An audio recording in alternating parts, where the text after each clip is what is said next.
Today we're going to discuss some aspects of Kavod Shamaim and how it relates to the 3 weeks and the 9 days. In particular, we're going to look at a piece from the Shamaim. So you have in front of you, I gave you the two Gemaras that we're going to look at first. Right now we're photocopying my copy, so I don't have it in front of me. But we're going to look at the first. I have one of them. The first Gemara is Gemara in Brachos. Excuse me. It's fasting. First Gemara is the Gemara in Brachos that we're going to take a look at about this concept of what Kavod Shamaim is about. Because really, in the case of the 3 weeks, is what are we actually fasting for? We understand there's a concept of fasting for the Churban, for the destruction of the Beis Hamikdash. But ultimately, what's it really about?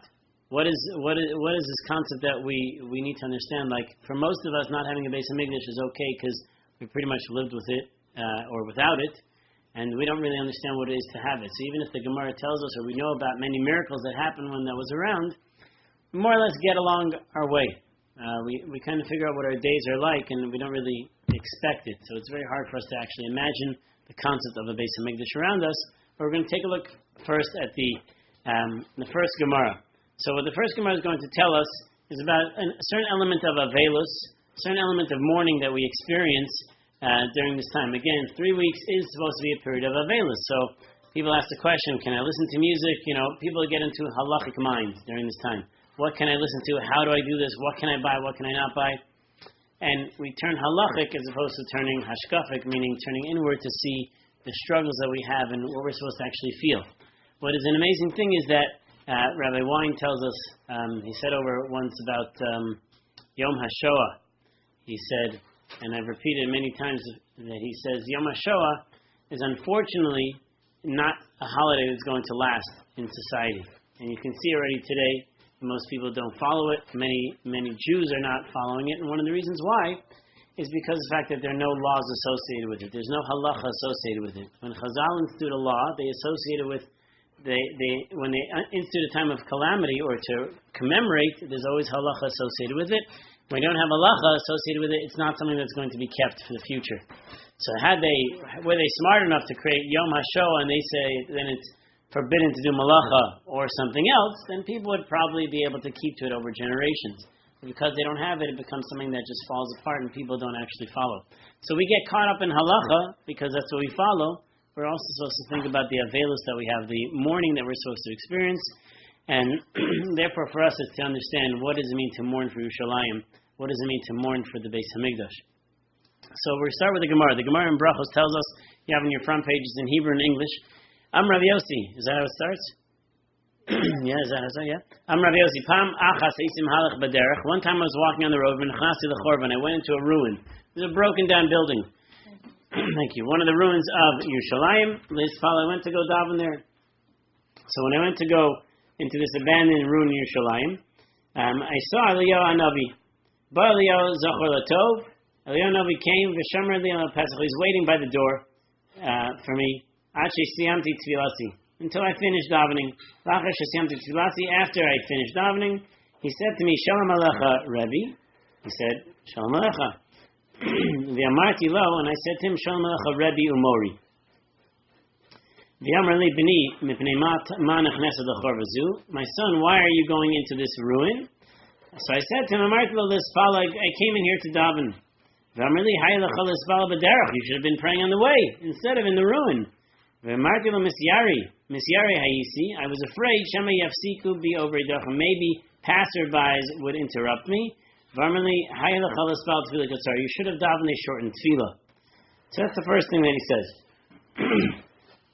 So now, the Gemara continues on our next paragraph. We'll go through the English part. After this, Eliyahu said to me, what voice did you hear while you were in the ruin? Which means it's assumed that he heard a voice. V'amarti lo, I said to him, Shamati baskol. I heard a heavenly voice, Shemenahemes kayona, that's cooing like a dove. And it says, Oy levanim, woe to the children, woe to the children due to whose sins I destroyed my house, the Beis Hamikdash, burnt my temple, and exiled them amongst the nations. And Eliyahu said, so that's the voice that Rabbi Yossi heard. He heard this voice calling out. And says, Eliyahu Hanavi backed him, you should know, not only did that voice cry out in that moment, but it cries out 3 times a day. Moreover, any time that God's greatness is evoked, whenever we declare the greatness of God, such as when Bnei Yisrael are nichnasan levatei knesiyos levatei midrashos, when they enter into houses of prayer and houses of study, va'onin yehei shmei hagadol mevorach, and they say what we know as yehei shmei rabbah. HaKadosh Baruch Hu menanei rosh, Hashem nods his head, v'omer, and he says, Ashrei hamelach, praiseworthy is the king, shemakalsan oso beveso, who is praiseworthy is the king, who his people praise him in his home. Ma lo la'av, and woe unto the father that has exiled his children, and woe unto the children that have been exiled from their father. Okay, so there are three things that are said here, that when you go into a shul and into a study hall, and you answer Yehei Shmei Rabbah, then Hashem nods his head and he says, happy, praiseworthy is the king who is praised in his house.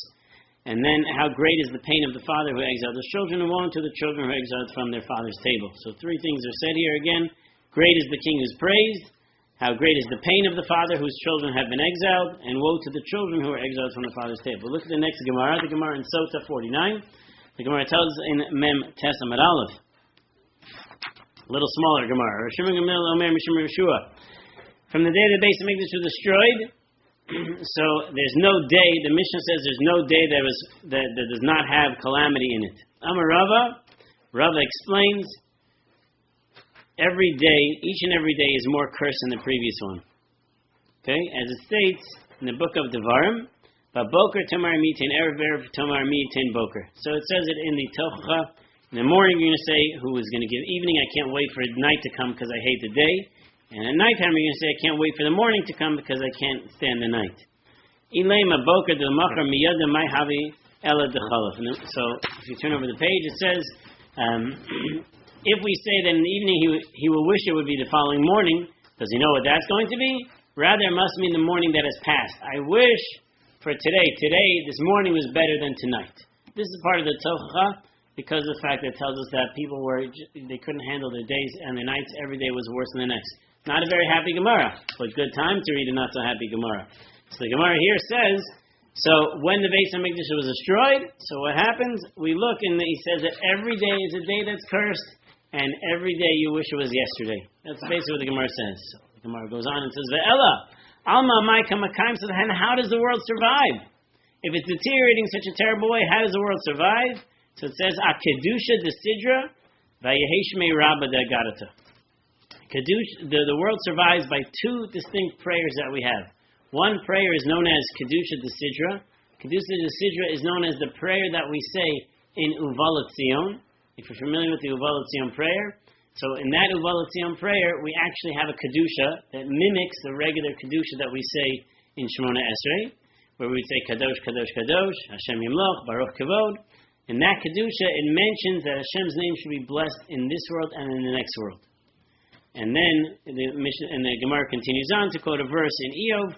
There can be fine, and that's where we're going. I don't need to quote the verse. So what we see over here in the second Gemara, you can come back now. What we see over here in the second Gemara is that the world exists because of two major statements that are said. One is Yehei Shmei Rabbah Mavarach Le'olam U'Me'almaya, which is recited in Kaddish. That means that when whoever is saying Kaddish, you're able to respond Amen and say Yehei Shmei Rabbah. You are upholding the world.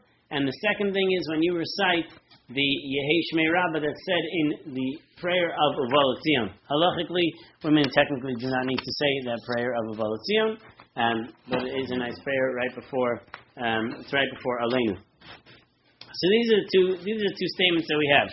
One is that Hashem wants our prayers, and that every time we say Yehei Shmei Rabbah, Hashem says, wow, this is amazing what the Jewish people are, and I can't believe I exiled them from my home, and woe unto them for being exiled. And the other Gemara says that the world only exists because of this Yehei Shmei Rabbah. So what is so special about this Yehei Shmei Rabbah? So on your next pages that we have, I gave you check marks as to which pieces we're going to look at.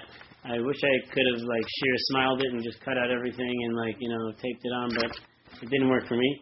So we're going to look at a few different ideas over here to understand the praises that we recite to Hashem and what it actually means that Hashem says, Ma lo la'av shehigla azvanav, Woe to the father who has exiled his children. That's the time that we're in right now, to recognize this time of pain.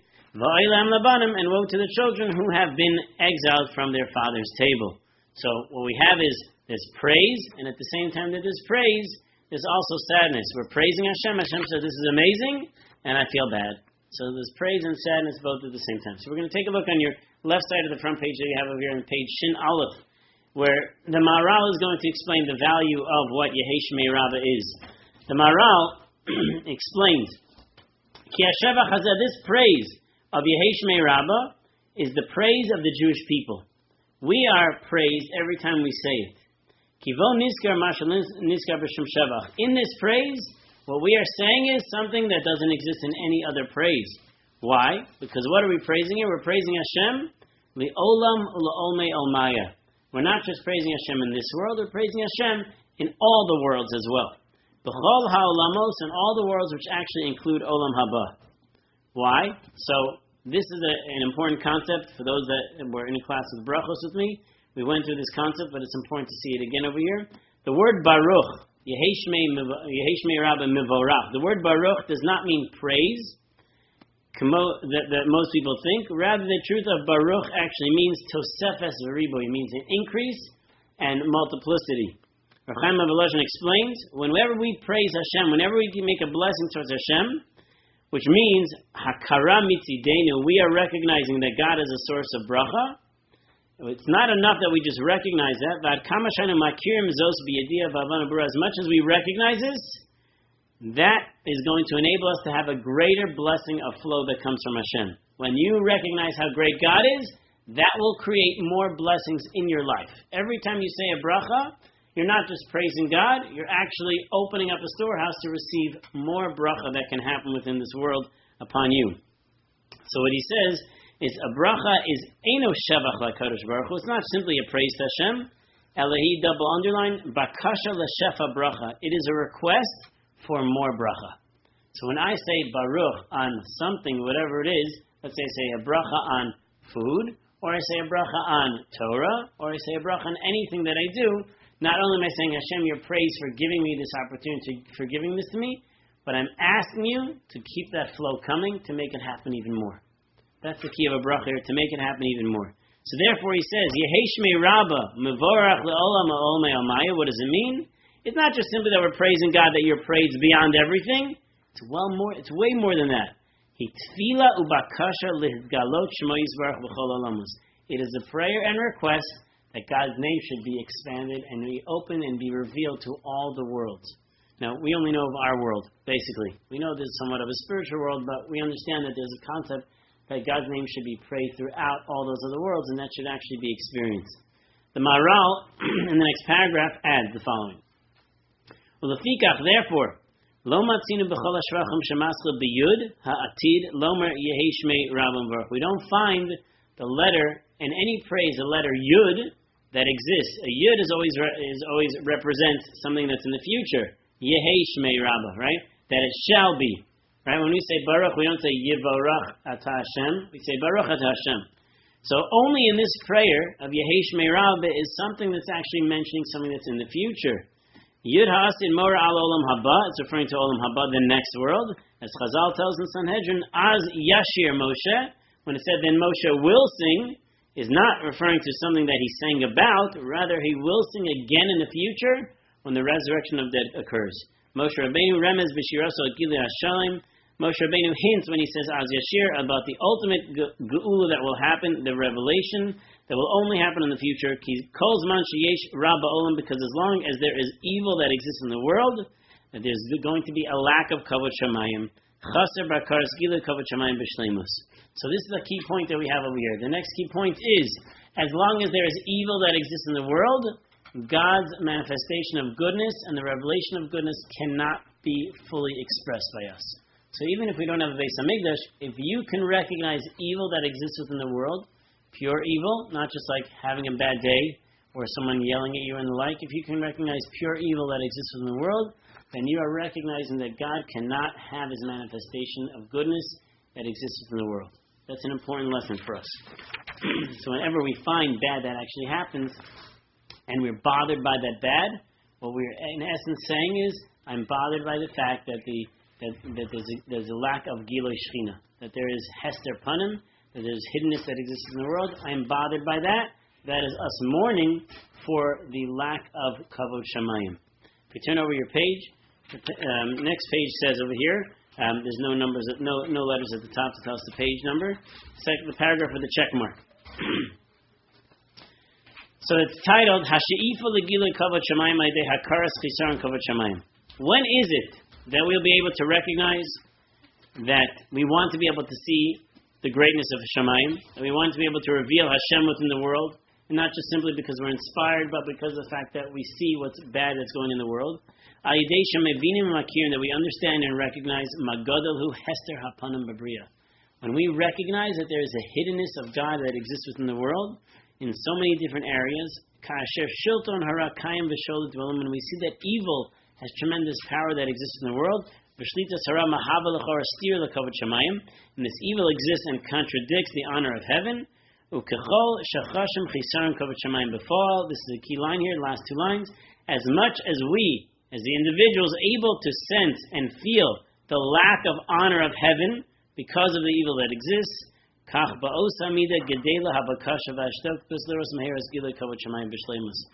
same way that you recognize the lack of honor of heaven is the way that you will actually feel and pray that there should be greatness of Hashem within the world.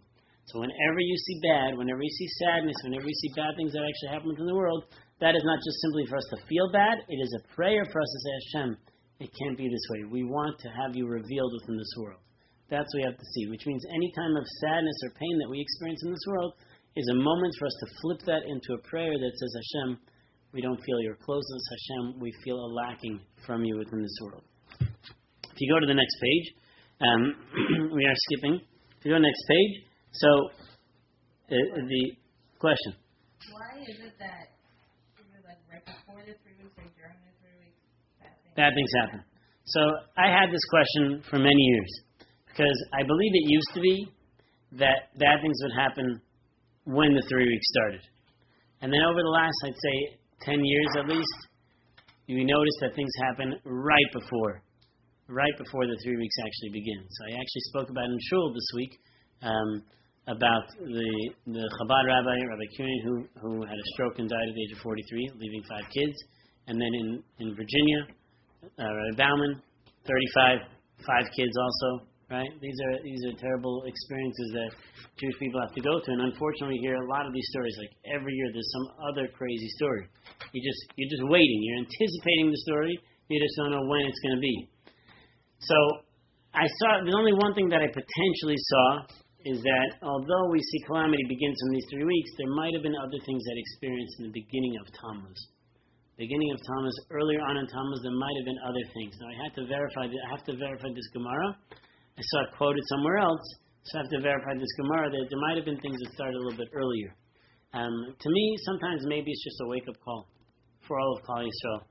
Like sometimes we need to get a little bit earlier on, a little bit of wake-up call to recognize this, that we are somewhat lost in the things that we do, and we live our lives the normal way, and things just become like normal.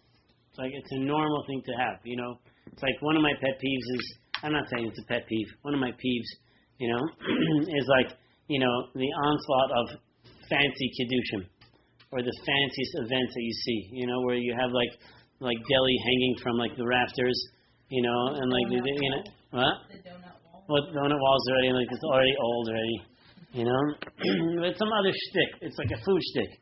And then you go to the stores and the restaurants and you see it's nonstop and everything. And like you open up a Mishpacha magazine, and you're like, I didn't even know food could exist like this, but it's like 17 pages of food before you get to an article or anything like that, and it's always like the fanciest thing.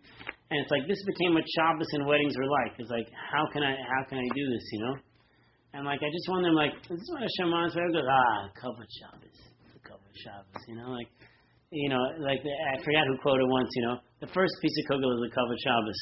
The fifth is Kavod Atzmo. It's not for, you're not honoring Shabbos by that one, It's one of these things that just became normal. This is what you do. You get a kiddush, and a kiddush means something special. Like a lunch used to be a piece of fish and chont. That's what it used to be. I'm not saying we have to revert to that, but when like the dishes keep coming, Could be that it is for Kavod Shabbos, and that's what we have to assume that it is for people doing it for Kavod Shabbos. So maybe sometimes people are just like, this is what I do because not for anything else. Like a normal life that we live through, and we have to just like stop for a second. Like, normal? Like, what's the deal with this? What's it about? And I think these events that happen to us, like, tremendous wake-up call to the period of the 3 weeks. Now, when you hear these terrible stories that happen, now, had those events started like today, then we'd have to wait another 2 weeks before the 3 weeks actually hit us. But now we're already in this solemn mood. We already feel a certain element of pain for Klal Yisrael, and it's an important element of pain that we feel, and we have to build off of that. So if you heard in Shul, so that one of the things I spoke about, like as much as there was this terrible events that happened, what brought out was tremendous Kiddush Hashem.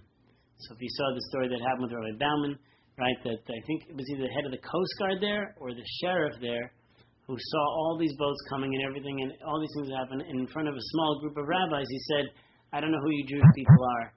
I don't know anything about you guys, but if this is what the Jewish people are, then I want to be a Jew. Like, that's like tremendous Kavod Shamaim. And I spoke about also the story with that girl, the 2-year-old girl with Eliana Cohen and like 23,000 people coming together. And then there was some other story that there's in Ukraine.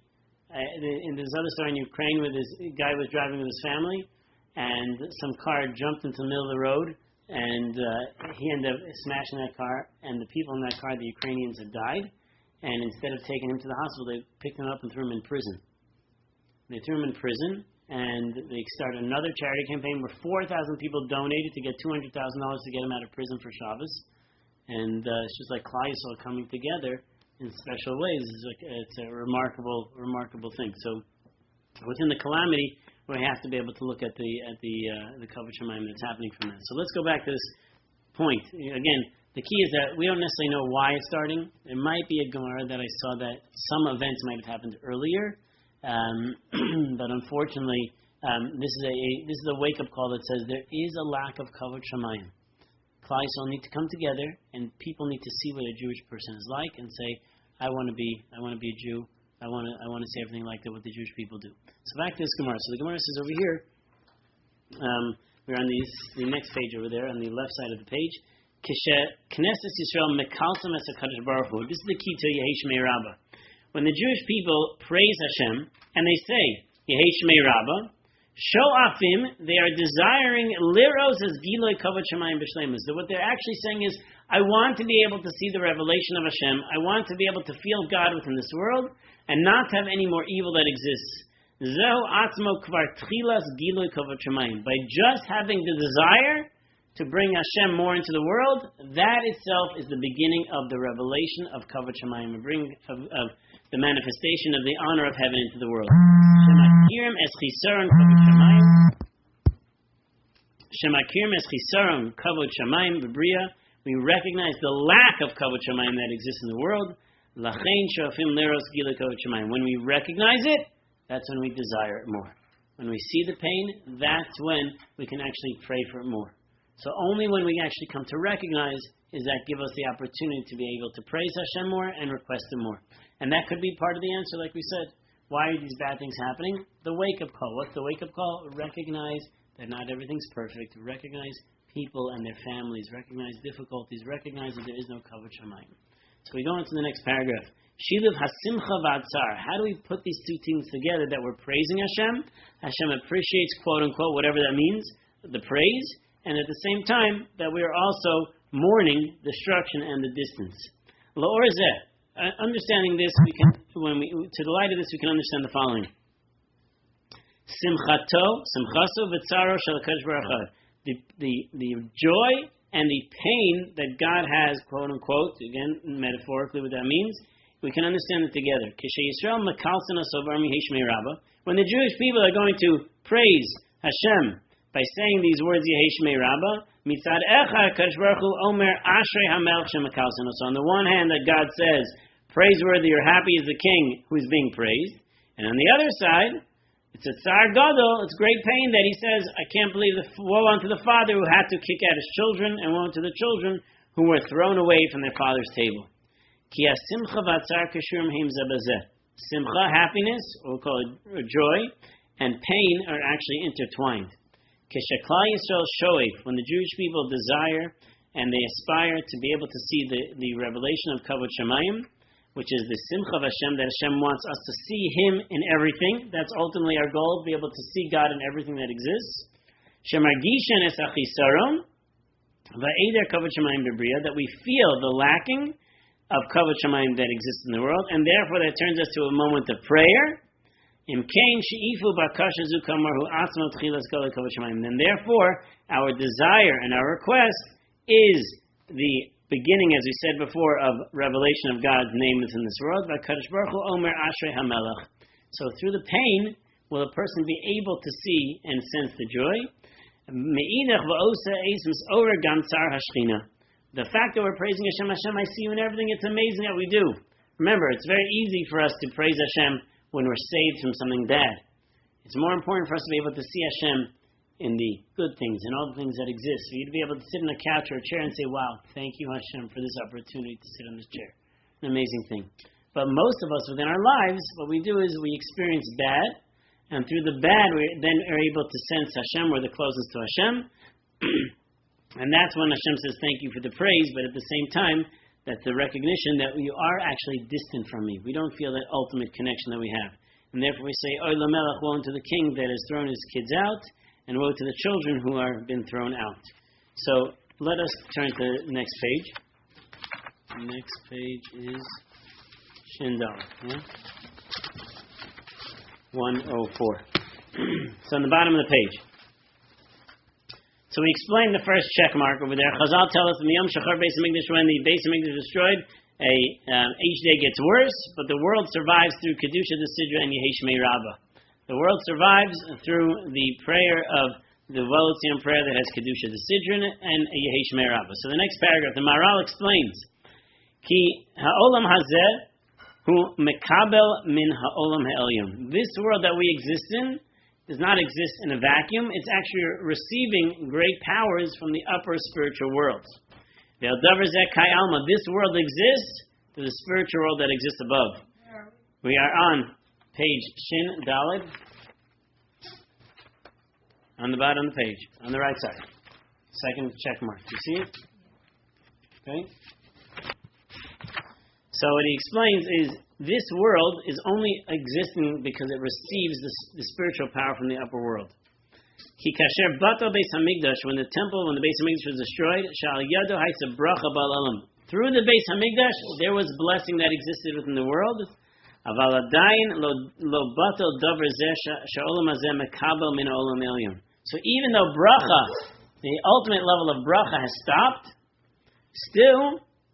there still is some element that this world receives from the upper world. So there's two types of things that are in existence. One is that the upper world gives forth life to this world. The spiritual world gives forth life to this world. And at the same time, there's an upper Beis Hamikdash that gives forth the nourishment and bracha into this world. That doesn't exist. But the first part still actually exists. Ulefikach ka'amar dekai al sidra de kedusha yehi shmei rabbah, ki al yedei zeh bracha b'mei olam ha'elim olam hazeh. By saying Yehi Shmei Rabbah, that God should be praised in this world and the next world, we're recognizing the greatness and majesty of God, even though we can't comprehend it in the upper world. By doing that, that brings bracha into this world. When you can actually see Hashem not only in this world, but that there's a whole other world, whether it's Olam Haba, Olam Ha'elyon, whatever that world actually means, the world of the spirit, something that's beyond physicality. When you can recognize that God exists in those worlds and He is in control of everything there, that ultimately brings down that shefa. How do you relate to that on a practical level? How do we do that on a practical level? Let's go to the audience. How do we get that on a practical level to recognize this Olam Ha'elyon to bring down bracha into this world? Hashgacha pratis. Okay, seeing God's divine hand in things that exist. I'll go even one more above that because it's still within this world, right? I would still go beyond that. To be able to be mavatal ourselves, to nullify ourselves and try not to see anything that's actually in existence. Whether it comes through meditation, some other ways. Ein od milvado, there's only Hashem. There's only Hashem that exists. There's nothing else around me right now. Ein od milvado. Everything that exists over here, whether you look at it the Nefesh HaChaim way or the Balatanya way, however you understand the concept, you're seeing that there's only Hashem that exists within everything right now, and I am just simply almost non-existent right now. I only am filling this world, entirely spiritual. So therefore, if you go to the next page on Shin Hey, and we have 2 pages left, right?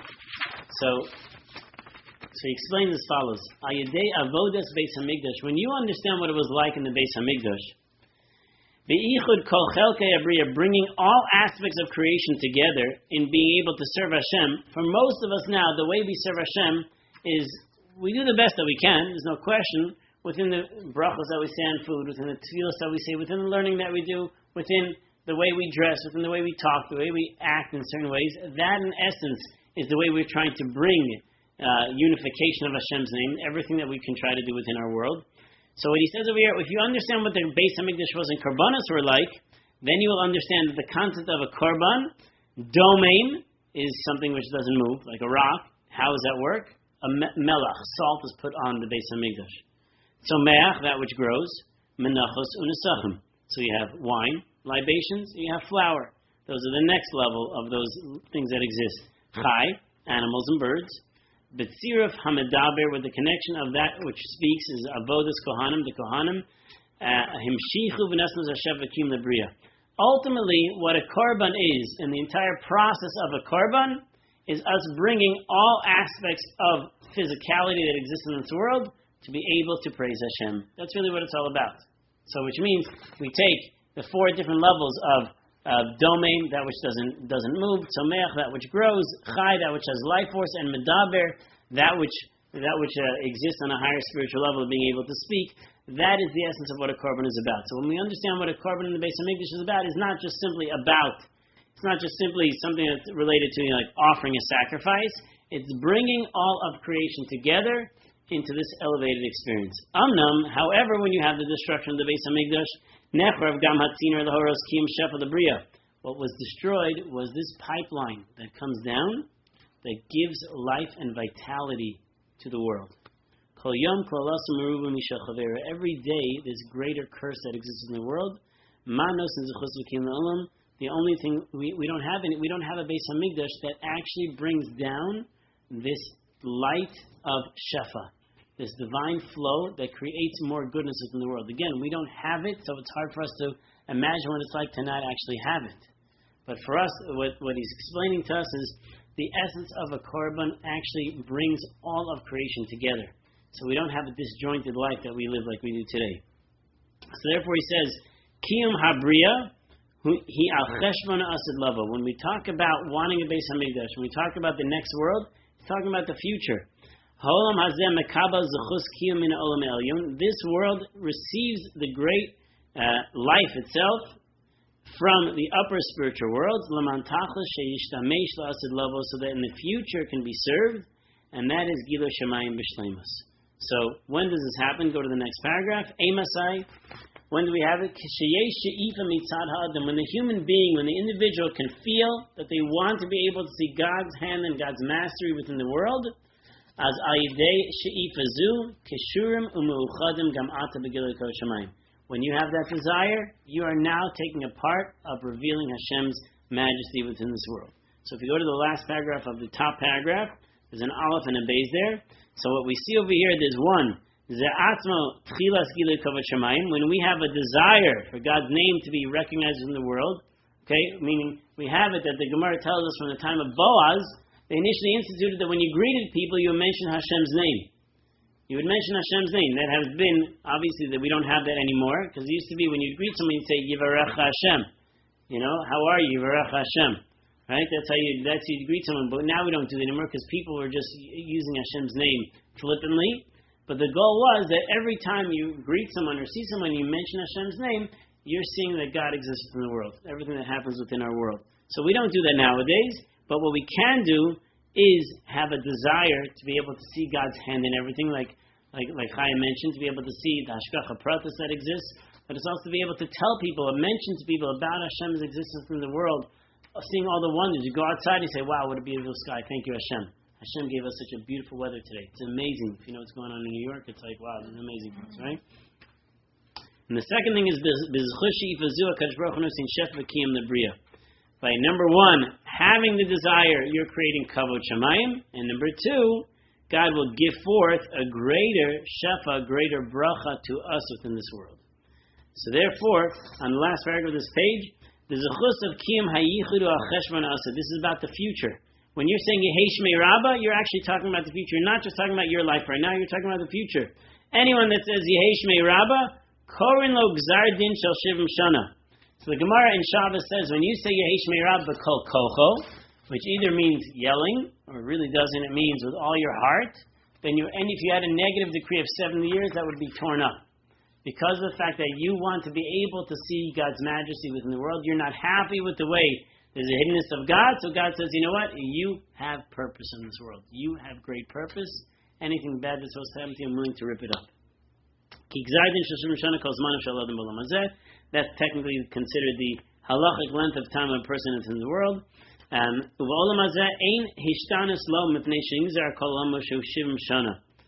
skipping a little bit more. The last paragraph. When it's decreed upon a person that they have no reason to be living within this world, yet he stops and he says with all the strength, Yehei Shmei Rabbah, and he says this, and he announces out loud with certainty that his desire is to be able to see God's majesty within the world, even though he technically has no other reason to be living. God says, I have no reason for you, you're not bringing anything into the world, but you see this amazing need for God to be revealed within the world, then you receive now a zechus from the Olam Elyon. You receive now a new life given over to you. Just like the zechus, he says, of Kiyum HaKlal, that now you have a need to be alive. So when you say Yehei Shmei Rabbah with all of your heart, and some people scream it out, it's at that moment you want there to be Giloi Shamaim, you want to be a revelation of God's name within this world, and not just this world, but also forever in the future worlds as well. That's what you want. You're nullifying yourself at that moment. Now you have purpose. Now you have reasons that you should actually be able to live. And that says, you have a right to live for the purpose for the future. So we'll finish up now. We have the last two paragraphs we're going to do. The Nefesh HaChaim tells us on the last page over here that when we said that we say Yehei Shmei Rabbah out loud, that we destroy any negative decree that would be against us is destroyed, and we say with proper kavanah. Even if a person is an idol worshiper. Now, most of us here, consensus, not idol worshippers. Okay, all of us here are not idol worshippers. Maybe even if we want to give that quasi feeling like, no, you focus on money, no, you focus on looks, you're an idol worshiper. No, but we're talking about real idol worshippers. Ki ikar kavana zeh hashavachu she'yit'atzel v'yushva tosefes bracha. The whole essence of saying this praise is that there should be great bracha that exists within the world for all Dalit Olamos, Abiyah, the four, what we know as the Kabbalistic worlds of Abiyah. So when a person has proper kavanah, when you say those words, and the key is you say Amen, pause, Yehei Shmei Rabbah, not Amen Yehei Shmei Rabbah, right? It's Amen, pause, you're saying Amen to the previous thing, then you're saying Yehei Shmei Rabbah, may God's great name be blessed forever and ever. When a person does that, Ba'amiras da'ashach, saying this praise, la'or lashpi al yado, to awaken and to give forth this divine flow, tosefes kedusha bracha al shorosh nishmaso, you're now adding kedusha and blessing to the source of what your soul is all about. Misham al nishmaso ruch of nasho is going to all the different aspects of what your life is about, what you have now caused, goreim bazeh lahasum ulachala kol avon v'chet. When you say Yehei Shmei Rabbah, what you're actually doing is you're destroying any sin that exists inside of you. Be'ezeh b'china me'elu hagimel naran, nefesh, ruach, and neshama. Whenever we have a sin, there's a sin that exists in the physical world that we do. There's a sin that exists, that we say on the lowest level, on the nefesh, then on the ruach, and then on the neshama, which are four different levels that exist, or three different levels of a human being's soul. So every time you do a sin, you did a atonement for the sin. It doesn't actually mean that the sin is totally wiped out. There are other aspects that it may still actually rest on your soul. When you say Yehei Shmei Rabbah, and you recognize the greatness of Hashem now and forever and for future worlds, you're in essence wiping out that sin. Vayu kilo hayu, and as if it doesn't even exist. V'zeh kol ikar inyan hatshuva hamitis. That's ultimately what real tshuva is about. Lachein mochen lo kol avonosav. So when you can say Yehesh Mei Rabbah properly with proper kavana, what that actually means is you're nullifying every bit of existence that you have for the sake of Hashem, and therefore that's where you have atonement for the sins that a person has. When a person says Yehesh Mei Rabbah, but kavana brewer with clarity of thought, when my desire of doing it is that Hashem's name should be great and it should be praised, kosher hu es atmo l'shorosh neshama. He now becomes tied to the source of what his soul is about, and even if he sinned, he will have forgiveness. We'll go to the last paragraph as well. From this we can understand what Chazal tell us. Kol hamis'abel al Yerushalayim. If you mourn over Yerushalayim, zoche v'ra b'simchasa. If you mourn over Jerusalem and the destruction, you will merit and you will see it in its rejoicing.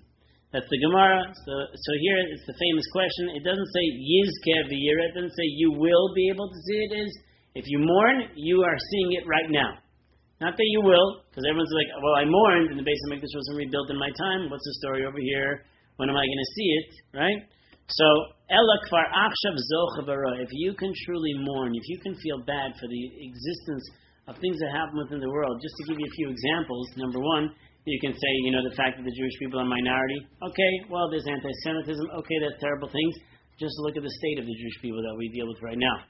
How many Jewish people are just walking away from Judaism? How many Jewish people are already away from Judaism? How many Jewish people are doing things that are totally against heaven, that are against Shamaim within the world of halacha? If you look at the 50% of Chiloni Jews that are doing things blatantly against Hashem, that's a terrible thing. It's something that should bother us, that people are doing these things. The Lashon Hara, fine, that's within us.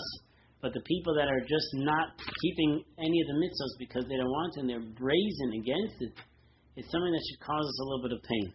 Not so much that we have to become makarvim to go reach out and have to convert every Jew into a God-fearing Jew, but to the point that it has to pain us that we see that there's so much out there, that people are just walking away from Judaism. So much pain that actually exists within the world. So if you're a mis'abel on Yerushalayim, this is destruction of the Beis HaMikdash. Beis HaMikdash is representative of the aspect of being able to see the glory of Hashem. That everyone will see Hashem and everyone will say, forget it, I'm doing this, nothing else that I want to do. What does it mean you will see it in your lifetime, that you will see it now? How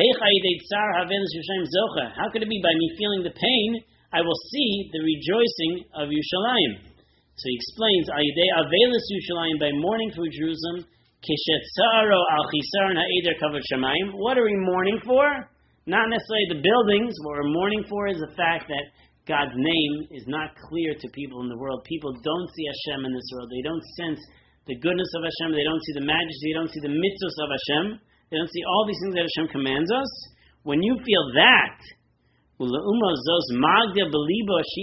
because of that it pains you, that it wants you to now convert that into a prayer, that you want to see Hashem in everything, then the mourning itself, on the tsar that you have and the pain that you have, is that ability for you to be able to see it. You have the proper framework of mind, the proper vision to understand what man's job is within this world. You are not disconnected from the honor of heaven. Rather, you're connected to it. By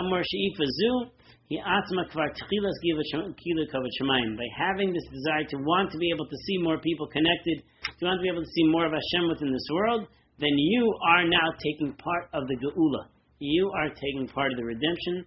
You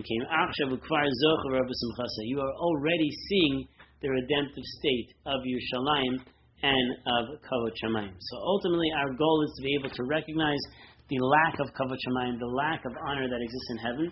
And again, these are things that we can do practically for ourselves. Is in our shuls, we can try to have more kavod for our tefillah. If we see other people that do not have appropriate kavod, we can go over to them and try to see how we can help them have that kavod for tefillah.